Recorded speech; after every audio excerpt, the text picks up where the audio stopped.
Hey, what's going on guys, it's Stubbs here. Welcome back to another GT6 Pro Drifting episode. In this episode, I'm going to be driving this, the Ferrari 458 Italia.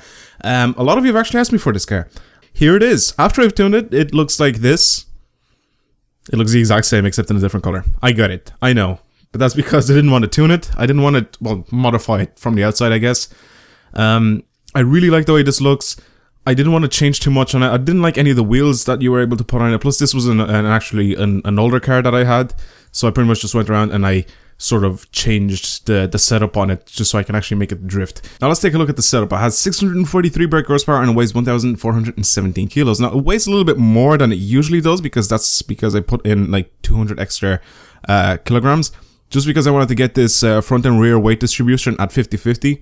And also because it's a mid-engine rear-wheel drive car, then I guess that this would be like pretty much like the perfect balance, I guess, you know, for a really good car to drive around in. So once I took it out on the track, I already knew how this was going to drive. I already knew that this was going to be really good at sliding from you know, because a stock 458 Italia, if you take it out with the sports hard tires that you get on it, and you just take it out with no traction control or anything, you can easily take this around in power slider because it drives so well. It's actually one of my favorite cars to drive around in Gran Turismo 6, and it was as well in Gran Turismo 5. And in GT6, I've never actually tried to drift one of these properly, except for, you know, with the stock tires and the stock horsepower and stock weight and stuff like that.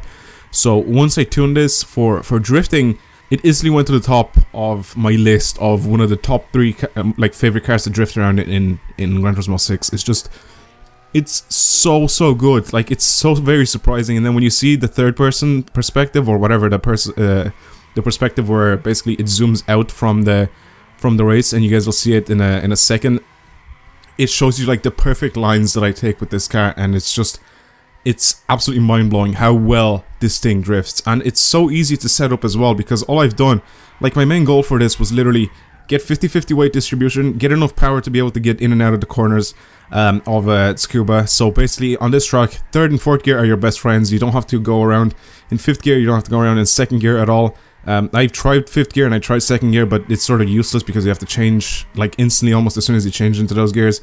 So 5th gear just doesn't have enough power, and 2nd gear of course has too much power, but 3rd and 4th gear is just absolutely perfect for this track, and it just drives very well. So if you guys don't have one of these set up for drifting yet, then make sure you try out my setup and see how it works out for you. But that's about it. Hopefully you guys have enjoyed this episode. If you have any cars that you want me to feature in future Project Drifting episodes, leave them down in the comments below.